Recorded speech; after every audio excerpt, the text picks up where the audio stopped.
Welcome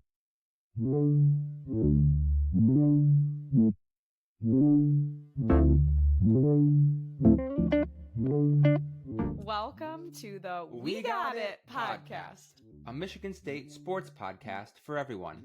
We're Jonah and Abby, a husband and wife who's probably a little too obsessed with Spartan sports. And we want to share a little bit of that obsession with you, from casual fans to die-hard bleed green fanatics. And we want to make following Spartan sports easy, enjoyable, and engaging for everyone. Go green!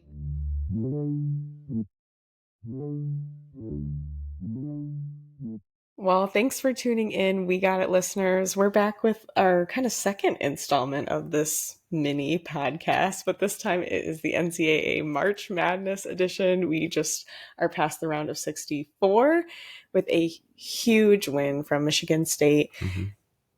87-62 over Bryant, 25-point win. I mean, just exactly what you wanted that final score to be.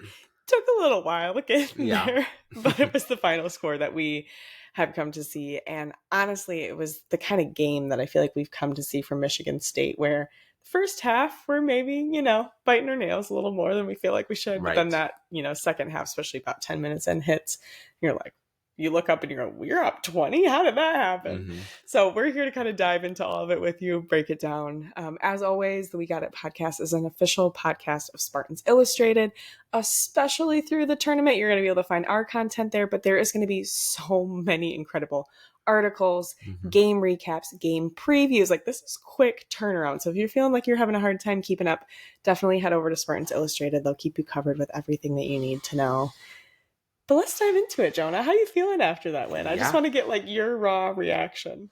Yeah, I mean, it feels great to get that win under your belt. I feel like there's some of those pre-tournament nerves, that anticipation for the first game to kick off, even more. And we had it for 48 hours, basically. I know, not kicking off until 10 o'clock on Friday night was a brutal wait since Selection Sunday. I kind of loved it. I mean, it was weird because on Thursday it kept feeling like, okay, what time is Michigan State going to come on? What time is the game coming? Come on. And then you're like, especially because last year we played the noon game on Thursday in the tournament. But it was honestly so fun because I feel like you got to fully enjoy all the games. And I love the sense of anticipation. I don't think that you like it as much. And so I kind of love it. And again, we're going to have to do that Sunday night, because they've now announced the tip-off's going to be 9:40? 8:40 on Sunday night. So, it's going to be another late one. Yeah, but anyways, with this game, I mean, I feel like kind of went exactly how I anticipated it. I think it was going to be kind of a tighter game for the first half, going to take Michigan State a while to really figure out Bryant's size and athleticism. I think Bryant is a really solid team, and I think they were going to fight hard at the beginning, but I think at the end of the day, just talent and depth was going to be just too much for Bryant, and that's what we showed on Friday with just that. Yeah, you said 25-point victory in a game where, in that first half, it's 2 points, 3 points, kind of that whole first half. Yeah.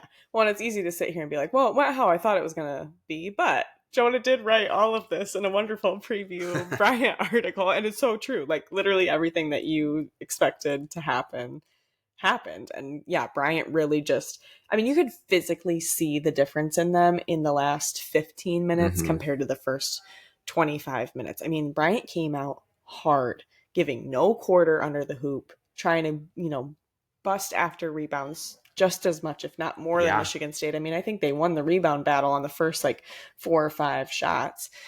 And they're physical. I mean, they're a big team. They are a strong team. And they really did not give any quarter really in that whole first half. When you have 4 guys who are playing at least 33 minutes, which was the case last night, they had 2 guys that played 37 out of the 40 minutes. I mean, it's the age-old story at this point in the season. You cannot keep up with the Spartans. Meanwhile, Michigan State, the player that has the most minutes is Jace at 30. And then you've got, I think, Aikens at 29, maybe Fears at 28. I mean, you've got no guys that are past 30 minutes. And even then, it's just, you're exhausted. There's always a fresh face. And even then, Tom uses those 30 minutes of Jace very wisely, where he's usually giving Jace a good 4 or 5 minute break in the middle of the half. Yeah, I think being able to have those guys just being fresh, constantly kind of rotating in was a huge benefit for Michigan State, especially too, because it kind of took a while for, especially the guards to kind of get going. And because they were able to kind of stay fresh, they were able to find that rhythm late in the second half or first half, and then throughout the second half to really kind of put this game away. Well, another reason that it helps too is you see the way that Bryant picked up fouls. I mean, they picked up 7-8 fouls in the first half. When you were only playing 6-7 guys, and really I think that 7th guy only came in when Timberlake got his face busted open, which I'm just preparing for that picture to just be all over the rest of March Madness. I mean, it doesn't get more brutal than a guy getting up from the floor, literally just blood across his forehead, streaming down his face. I mean, I hope the kid's okay, but he's going to be a very popular meme for quite a long time. But I'm pretty sure that 7th man really only came in when Timberlake had to go out because of the blood, and then like maybe when they had 2 guys in foul trouble at 4 fouls, really for like the last 5 minutes of the second half. So you can just see how not only does our depth help with, freshness, and we talked about this after the Wisconsin game, like not immune to foul trouble, but it certainly helps for sure. Totally. All right. I feel like we can't go any further without talking about the flying car that was last night. I mean, Cohen just came and demolished Bryant. He had a look on his face at one point. I think he'd made, I don't know, like 8-10 points at that point. He had like gotten a rebound in one end, hustled all the way down the court, scored, came down and got back on defense. And you could just see him look at there like, oh my gosh, you guys are making me do everything. Like, I'll do it, but you guys are making me do everything. Like, you could just almost like read it on his face. And he did do everything. I mean, the kid had 18 points, 9 rebounds, career high and leading scorer in that game. And the funniest part to me, I mean, just hilarious, is that Barstool Bryant, like a day or 2 before the game, posted a picture of Cohen Carr's like, headline essentially on ESPN where it says like average points per game, average rebounds, whatever, how tall he is. And they say, you really expect us to be scared of a 6'3", power forward that goes 8-3 each game or something? And people are just roasting them for it on Twitter now. And it is hilarious because you should have been scared of Carr.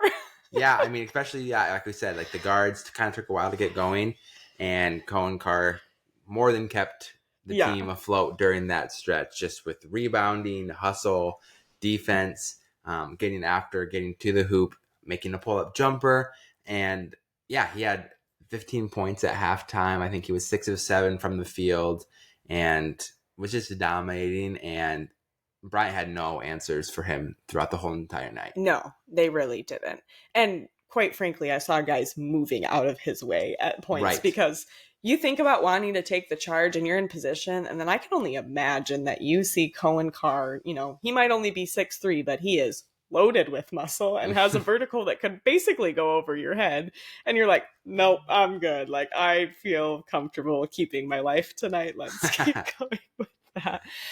One thing I have to talk about with him is, and really this team in general, is just how focused they are on the next thing. I feel like previous teams, especially previous bigs, has always been like, make the decision and then figure out what to do. Our guys are always looking for what's next. Like we talked about it with Coop. He, got an offensive rebound, had like 3 guys on him. He was down on the ground dribbling. You can see him like looking up at the hoop the whole time. Like he is planning what he's doing next. And the moment I loved the most from Cohen Carr, I think, his dunks were amazing. His little pull-up jumper was amazing. His made free throws, especially in that first half, amazing, because we were shooting like 55% from the line. Actually, probably less than that, because that's what we finished with.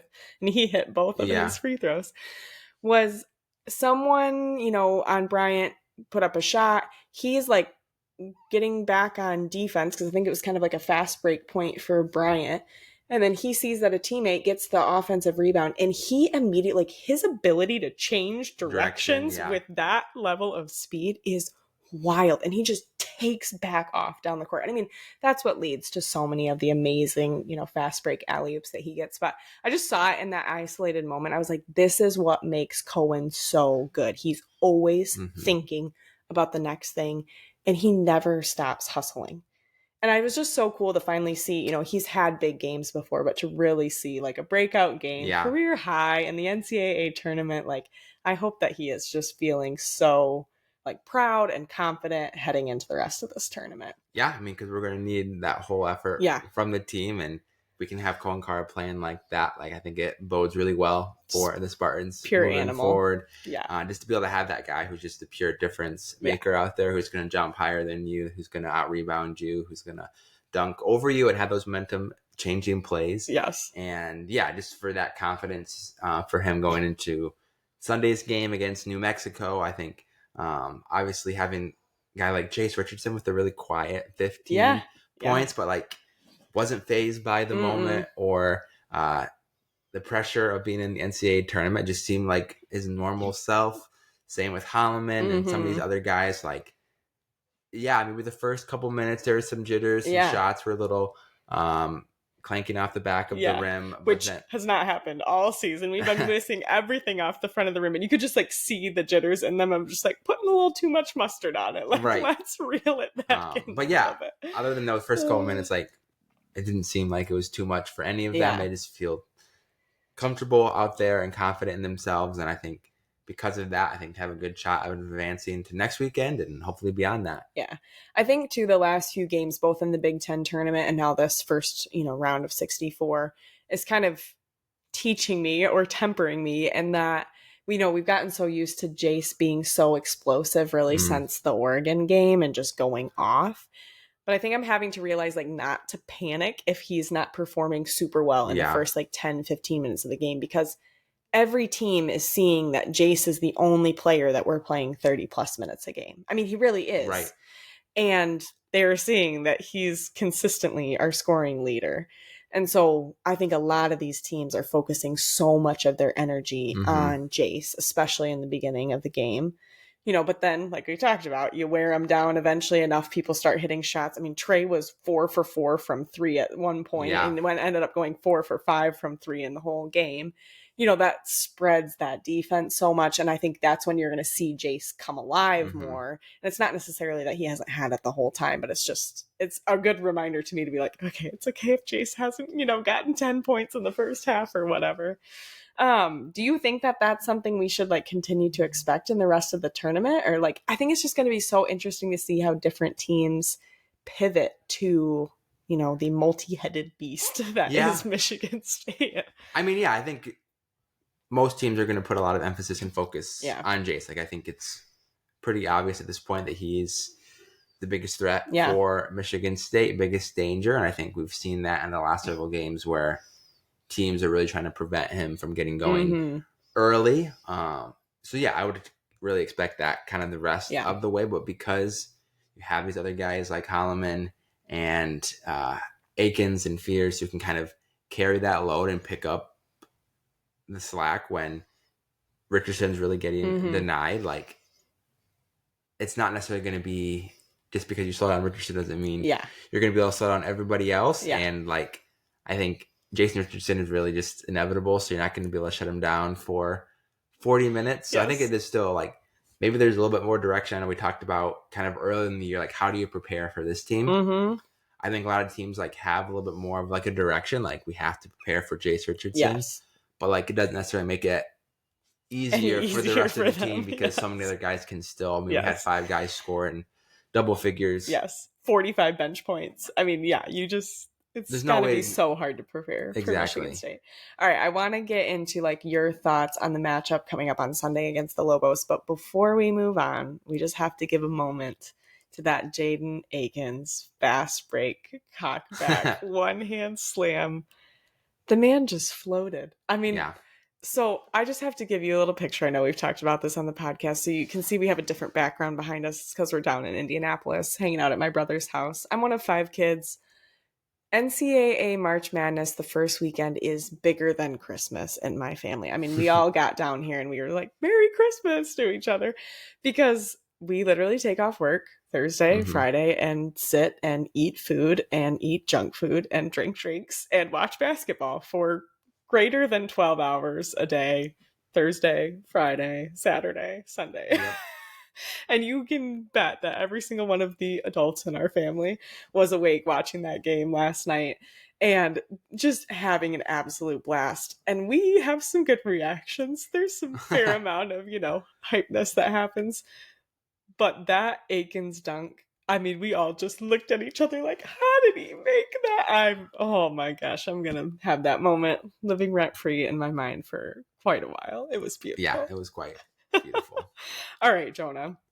Before we preview the matchup against the Lobos, I just wanted to do almost like a mini halftime over here because while the NCAA tournament is massive, it's definitely not the only massive Spartan sports that are happening this weekend. So tell us, women's tips off today at... I think 4:30. 4:30-ish against Harvard. Yeah. It's a 7 versus a 10 seed matchup with your Lady Spartans at the 7 seed. Should be a really good game. And then right on its heels, we have the Big Ten championship for hockey. Yeah. Michigan State versus Ohio State. Kind of like number 1 overall seed in the NCAA tournament.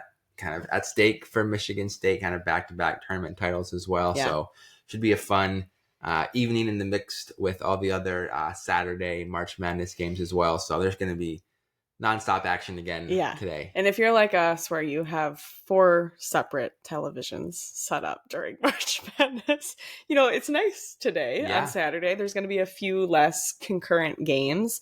And so it should work out, at least especially for the women's game. I think there's maybe only 1 or 2 men's games on at the same time. And, then you can just sneak hockey onto that 4th screen and you're still rolling in just amazing Spartan sports. Exactly. I love it. All right.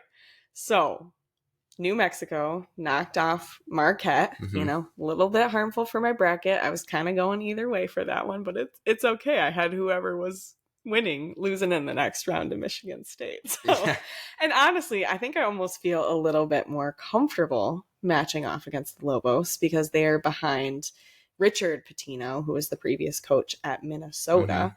So, maybe a coaching style that Tom and the Spartans are a little bit more familiar with. Right. But give me, way more than I do. So, give me your take on, how do you feel like this is going to match up? What do you know about New Mexico?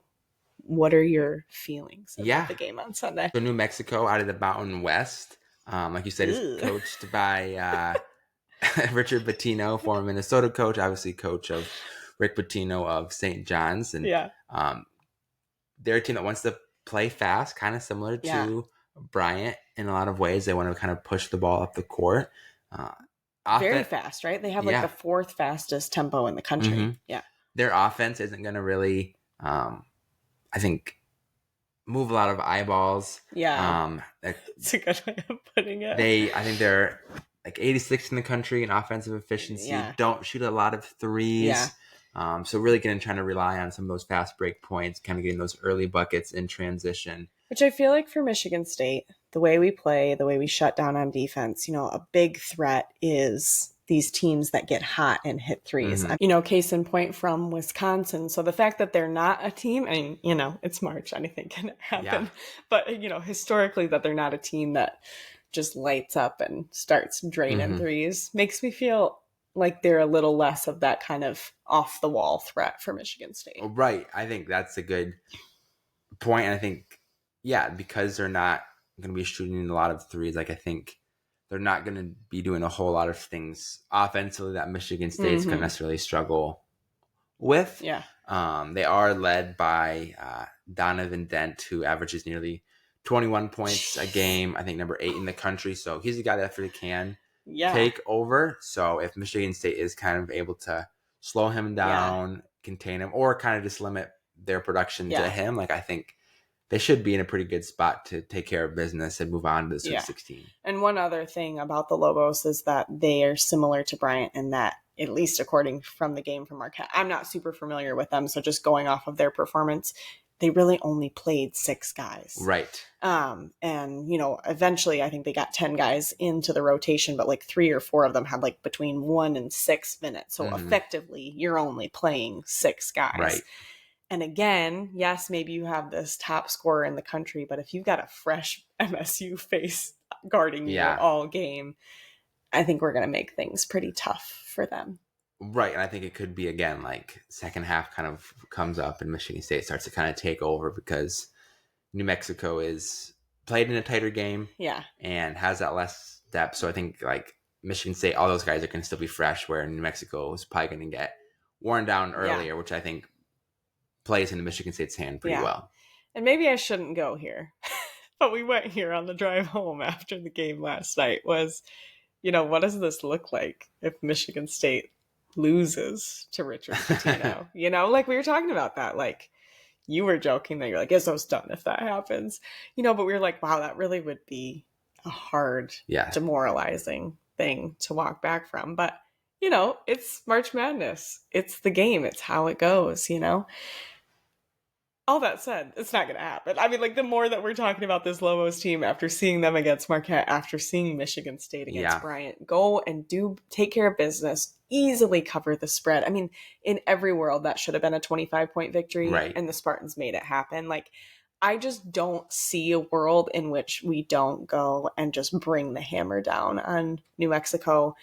This is a team that the more I watch them, the more I see them play together. Doesn't matter if somebody's hot or cold. Like, I just feel more and more confident that they have the grit, that they have the tenacity, that they have it, like the Spartan will to just want it more than everyone else and do whatever it takes mid-game, halftime, 5 minutes left in the second half to get it done. And I think that loss from Wisconsin is going to continue to sting and motivate them to not have to go through that again.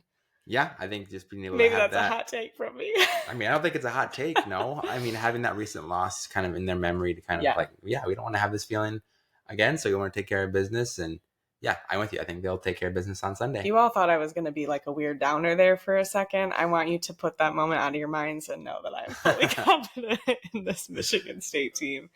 Gosh, this is so fun. It's the best time of the year, best 3 weeks of the year. And I have full confidence that the Spartans are going to make this, again, a really good weekend for Michigan State fans.